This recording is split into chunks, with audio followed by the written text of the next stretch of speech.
David nous a rejoint pour nous parler de cet événement qui est dit même dans l'affiche, dans le titre Zénitude Fest. Donc je suppose qu'on va parler zénitude, comme j'ai envie de le dire.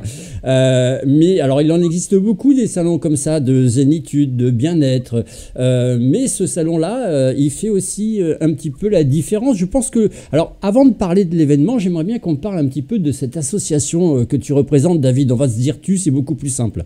Ouais, très bien, merci. Merci pour ton accueil. Alors, Bézen a vu le jour il y a 4 ans aujourd'hui. C'est une association sous couvert de la mairie de Bessan. On l'a créée là-bas. C'est une association pour promouvoir et développer le bien-être sur Bessan et ses alentours. Et on souhaitait trouver des axes de différenciation par rapport à ce qui existe aujourd'hui.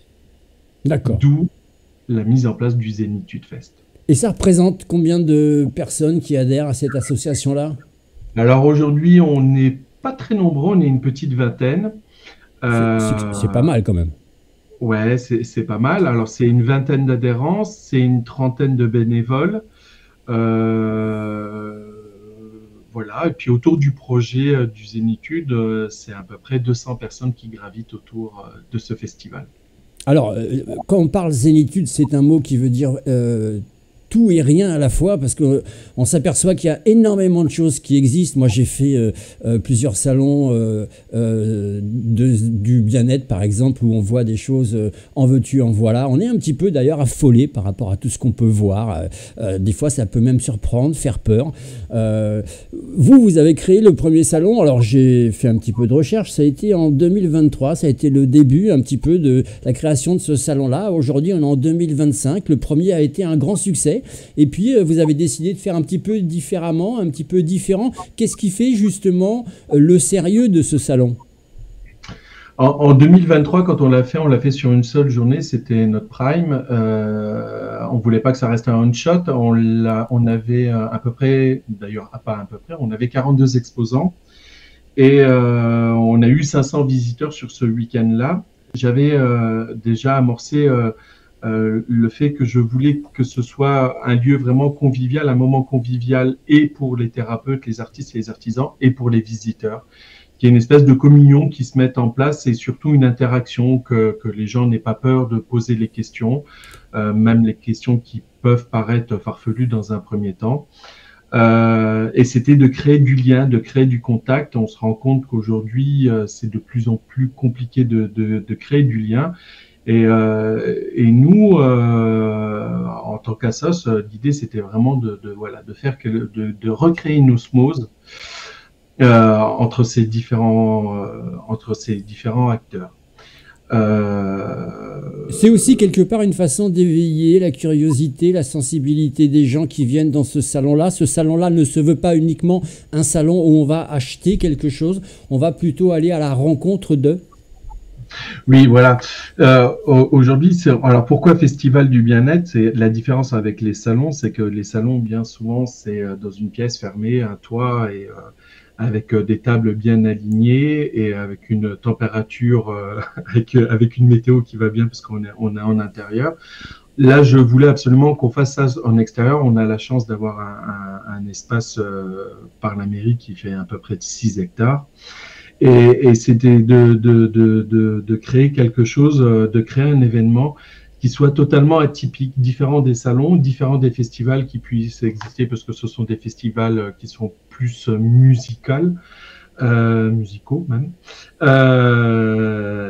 Donc on voulait faire un lien entre les deux, entre la partie artistique, parce qu'on a 8 artistes sur le salon, enfin sur un festival, et on a 140 exposants. Et il fallait créer un lien entre les deux et on l'a fait sous forme de jeu. Donc on a eu la chance d'avoir des gens enfin j'ai eu la chance d'avoir des gens qui ont créé un jeu pour créer une interaction entre les thérapeutes, entre les visiteurs, que ce soit des curieux, des simples badauds qui passent, comme déjà intéressés par le bien-être. 2 jours, ça va durer, c'est en extérieur. Alors je sais qu'en intérieur, des fois, c'est compliqué de faire des salons. Et on est un peu plus sécurisé parce que forcément, on ferme les portes et on est tranquille. En extérieur, tout devient un petit peu plus compliqué. Il y a le vecteur temps auquel on y attache énormément d'importance parce que tout est remis en jeu. Donc on va croiser les doigts. On va y découvrir donc pendant ces 2 jours des ateliers, des conférences, des rencontres avec des spécialistes du bien-être. Justement, 2 mots sur ces spécialistes du bien-être. On a encore aujourd'hui, en 2025, énormément de charlatans. Oui, on a des charlatans. Après, je dirais que dans quelle discipline on n'en a pas. Euh, euh, Comment vous les sélectionnez, vous? Alors, sur cette année, j'ai repris le portefeuille de personnes qui étaient présentes en 2023. Et après, ça s'est monté un peu comme une toile. C'est-à-dire que un thérapeute connaissait un tel et ça s'est monté tel. Vraiment une toile. J'ai pas eu à forcer, j'avais moi-même pas beaucoup de connaissances, j'avais pas beaucoup de liens dans ce monde-là des thérapeutes. Et j'ai fait confiance à 40 personnes qui ont su me ramener 140 personnes. Ça s'est fait aussi facilement que ça. Alors ça peut paraître bête, mais c'est comme ça que ça s'est passé. Et alors, est-ce qu'on peut dire que cette édition, elle va offrir un véritable univers du bien-être aux visiteurs qui vont rentrer dans ce parc? Alors oui, parce que moi j'ai une définition du bien-être qui est très large. Pour moi, le bien-être, c'est aussi bien le sport, c'est aussi bien l'intégration des différents. On a un concert de personnes à profil handicapé qui sera là pour un concert. On a vraiment une typologie très très large.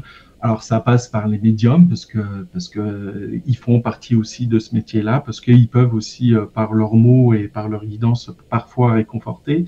Mais ça passe par des psychiatres. Il y a des psychiatres qui seront présents. Il y a des gens du bien-être animal qui seront présents pour les poneys, pour les animaux en règle générale. Je voulais qu'il y ait du sport, je voulais qu'il y ait des clowns, je voulais qu'il y ait des groupements de femmes. Il y a des associations de femmes qui vont venir pour faire des défilés de mode sur des vêtements fabriqués en France, équitables et bio. Inclusif, voilà, du 32 au 54. On a Mademoiselle Languedoc qui sera présente aussi, qui a été élue à Montady le 20 ou 21 mai, me semble-t-il, et qui fera sa première sortie au festival. Donc on a la chance d'avoir un univers vraiment pluridisciplinaire. Et il fallait pour moi que le bien-être ne soit pas que voilà, un masseur, un médium ou quelqu'un qui va faire des soins énergétiques. On a beaucoup d'artisans, on a vraiment la chance d'être artisans. On a une co-organisatrice du festival qui s'occupe de la partie artistique qui s'appelle Sydney, qui elle est coordinatrice du ADRA Festival France, un des plus gros festivals musicaux France, qui nous a rejoints et voilà, qui a programmé toute la partie artistique. Donc, on l'a bien compris, ce festival Zénitude Fest va normalement faire changer un petit peu la façon de construire ces salons-là, les rendre beaucoup plus vivants, beaucoup plus imaginatifs, beaucoup plus créatifs, en y mélangeant aussi la culture, parce que la culture peut faire partie du bien-être. Il y aura aussi, je vais le dire parce que c'est important, il y a des gens qui aiment bien jouer aussi, il y aura aussi une tombola, si je ne me trompe pas. Oui, alors il y a 3 choses, il y a 3 jeux. Il y a une loterie gratuite ouverte à tout le monde avec un premier lot d'une valeur de 150 €. Il y a une tombola. Les artistes et artisans et thérapeutes ont offert près de 4 000 € de lot, ce qui est énorme. C'est énorme. C'est énorme, c'est énorme. Alors c'est des lots bien évidemment autour du bien-être, mais on a un chocolatier qui va nous offrir du chocolat, et pour moi ça fait partie aussi du bien-être. Je suis d'accord avec toi. Après, et donc le jeu interactif entre les thérapeutes et entre les différents thérapeutes et les différents acteurs et le public. Voilà, donc il y a pour les enfants, évidemment, on a fait un espace enfant d'à peu près 30 mètres carrés où ils vont avoir des activités, ils vont pouvoir faire du poney, il y a des clowns, il y a du maquillage, voilà. Donc on a pensé à tout le monde. Et puis de la musique, on rappelle les heures d'ouverture, samedi 10h, 19h, dimanche 10h, 18h. Question piège, et ça sera la dernière parce que le temps passe très vite. Ouais. Si on devait venir un seul jour, ça serait plutôt le samedi ou le dimanche? Samedi. Pourquoi? Parce que en réalité, ça va durer jusqu'à 2 heures du matin. Et la programmation est beaucoup plus tardive. C'est là où on aura le panel le plus complet des artistes. Vous l'avez bien entendu, vous l'avez bien noté dans vos agendas. Zénitude Fest, c'est ce week-end, le 7 et le 8, sous un beau soleil. On croise les doigts, mais normalement, c'est prévu comme ça. Et c'est à Bessan, les amis. Si vous voulez faire gagner un reportage avec une équipe de télé et de journalistes qui iront directement sur place, vous ramener de belles images et offrir le reportage à notre ami David, il vous suffit de voter le chiffre en haut à droite de votre écran que vous voyez s'inscrire. C'est le chiffre 1. Et ne tardez pas parce que les votes, c'est très important. Merci beaucoup, David. Merci à toi, Alex.